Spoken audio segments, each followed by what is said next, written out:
क्या आप जानते हैं चींटियों की कुछ प्रजातियां अच्छी फार्मर्स होती हैं जो खेती भी करती है और पशुपालन भी। चींटियों का यह बिहेवियर आपको अन्य कीटों के मुकाबले काफी दिलचस्प और दुर्लभ लग रहा होगा, लेकिन यह बिल्कुल सच है। चींटियां खेतों में अनाज नहीं बल्कि कुकुरमुत्ते की फसल उगाती है। चींटियों की लगभग 100 प्रजातियां कुकुरमुत्ते की खेती करने में एक्सपर्ट होती है और यह काम होता है पेड़ पौधों की पत्तियों को काटकर अपनी बस्ती में लाना और फिर पत्तियों को एक जगह पर इकट्ठा कर देना। उसके बाद चींटियां पत्तियों को अपने दांतों से पीसकर जमीन के अंदर फैला देती है और कुछ ही दिनों के भीतर नमी के कारण पत्तियों में कुकुरमुत्ते उगते हैं जिन्हें चींटियां बड़े आराम से खाती है। चींटियों के लार में कुछ ऐसा केमिकल होता है जो एक ही किस्म के कुकुरमुत्ते को पनपने देती है। इनका खेती करने का यह तरीका आपके दिमाग को आश्चर्य में डाल सकता है। और रही बात चींटियों के पशुपालन की, तो इनका एक ही पशु होता है जिसका नाम होता है एफिड। एफिड एक छोटा सा कीट होता है जिसे चींटियां अपने घरों में या फिर पेड़ों के तनों में कैद कर लेती है।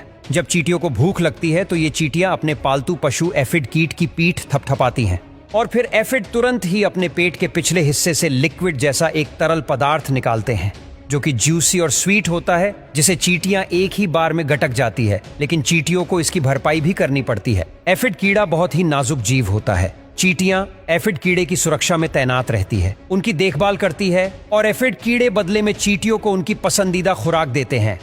आपको यह जानकर हैरानी होगी कि जब सर्दियों का मौसम नजदीक आने वाला होता है तब चींटियां अपने पशु एफिड के अंडों को चुराकर अपनी बस्ती में इकट्ठा कर लेती है और जैसे ही बसंत के मौसम की शुरुआत होती है तब चींटियां एफिड के अंडों को खरपतवार में जोड़ देती है। और क्या आप लोग जानते हैं कि चींटियों का आपस में ब्लड रिलेशन होता है या नहीं? आखिर चींटियां एक के पीछे एक लाइन बनाकर क्यों चलती है? और क्या चींटियों के पास आंख और कान होते हैं? इन्हीं सवालों के जवाब पाने के लिए वैज्ञानिकों ने इनके ऊपर कई सालों तक रिसर्च की है। चींटियों की एक विशाल कॉलोनी होती है जिसमें लगभग हजारों से भी ज्यादा सदस्य मौजूद होते हैं। वैज्ञानिकों का यह सबसे बड़ा काम था कि उन चींटियों के व्यवहार के बारे में पता करना। जब वैज्ञानिक चींटियों के ऊपर रिसर्च कर रहे थे तब एक दिलचस्प बात पता चली। चींटियों के मेंबर्स 3 ग्रुप्स में बंटे होते हैं। पहला ग्रुप वर्कर एंट्स का होता है, दूसरा ग्रुप सोल्जर एंट्स का होता है और तीसरा ग्रुप सुपरवाइज एंट्स का होता है, यानी कि देखभाल करने वाली चींटियां।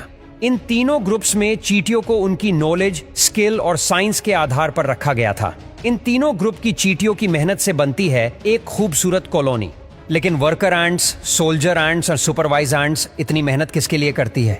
इन सभी क्वेश्चंस का एक ही जवाब है, क्वीन एंट्स। क्वीन एंट्स इन तीनों ग्रुपों की सबसे इंपॉर्टेंट मेंबर होती है जिसके लिए सभी चींटियां इतनी मेहनत करती हैं। क्वीन का एक ही काम होता है, सिर्फ एक कोने में चुपचाप पड़े रहना और अंडे देना। जब क्वीन के ऊपर कई दिनों तक नजर रखी गई तो देखा गया कि सुपरवाइज एंट्स यानी कि देखभाल करने वाली चींटियां क्वीन के चारों ओर घेरा बनाकर उसकी देखभाल करती थीं और क्वीन एंट्स को खाने की पूरी सुविधा प्राप्त करती थी। लेकिन सुपरवाइज एंट्स का सबसे बड़ा काम है क्वीन के अंडों को एक जगह पर इकट्ठा करना और अंडों से झिल्लियों को निकालना। अंडों की साफ सफाई और देखभाल जितनी अच्छे तरीके से होगी, बच्चे भी उतने अधिक स्वस्थ पैदा होंगे। सुपरवाइज एंट अपने मुंह से चिपचिपा रासायनिक पदार्थ को लार्वा के मुंह में डालती है और यही चिपचिपा पदार्थ चींटियों के बच्चे यानी कि लार्वा को भोजन देता है। प्रत्येक सर्वाइव एंट्स बार बार चेक करती है कि क्या सभी लार्वा को खाना दिया गया है या नहीं। वास्तव में कहा जाए तो चींटियों को जन्म देने वाली माँ बहुत ही आलसी होती है और पालने पोसने वाली माँ सुपरवाइज होती है।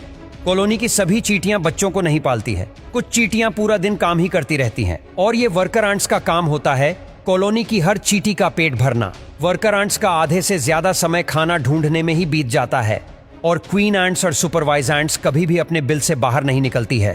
क्वीन और सुपरवाइज एंट्स तभी बाहर आती है जब सभी चींटियां किसी नए बिल का चुनाव करती हैं और अंडों को नए बिल में ले जाने का काम भी वर्कर एंट्स का ही होता है। चींटियां हर चीज को बचाने में एक्सपर्ट होती है और कुछ भी खा सकती है। चींटियों की खाना ढूंढने और उस खाने को अपने घर तक ले जाने में दिलचस्प बात यह है कि अगर किसी भी चींटी को पता चलता है कि किसी जगह पर खाने की चीज रखी है तो वह तुरंत अपनी साथी चींटियों को बताने के लिए अपने घर की ओर चल देती है, लेकिन वह सीधे घर की ओर नहीं जाती। वह बड़ी चालाकी से अपने पेट को जमीन से बार बार सटाकर चलती है ताकि उनकी गंध जमीन पर छूट जाए और जैसे ही चींटी अपनी साथी चींटियों के पास पहुंचती है तो वह इशारा करती है और सभी चींटियां उसके पीछे पीछे चल देती हैं। तब उसी चींटी के द्वारा छोड़ी गई गंध की मदद से वह उस खाने के पास पहुंचती है और उसी गंध के सहारे वर्कर एक लाइन बनाकर एक दूसरे के पीछे पीछे चलकर खाने के पास पहुंचती है और खाने को अपनी बस्ती में ले जाती है।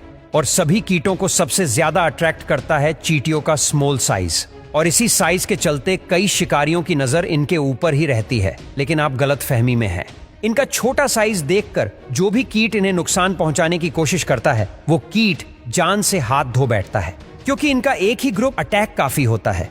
चींटियों से पंगा लेने वाले बड़े कीटों के भी पसीने निकल जाते हैं। सोल्जर एंट्स ग्रुप की सबसे डेंजर एंट्स होती है। हर प्रजाति की चींटियों की कॉलोनी में सोल्जर एंट्स जरूर होती है। नुकीले दांतों से लैस सोल्जर का एक ही काम होता है अपनी बस्ती की सुरक्षा करना। सिपाही तरह तैनात रहने वाली सोल्जर एंट्स के जबड़े में 2 बड़े नुकीले दांत होते हैं, जिसकी मदद से वह अपनी कॉलोनी को हर खतरे से दूर रखती है। सीधी सादी सी दिखने वाली चींटियों का भयानक रूप तब देखने को मिलता है जब वह अपनी कॉलोनी की लड़ाई किसी दूसरी कॉलोनी की चींटियों से लड़ती है। इस लड़ाई में काफी चींटियां मारी भी जाती हैं।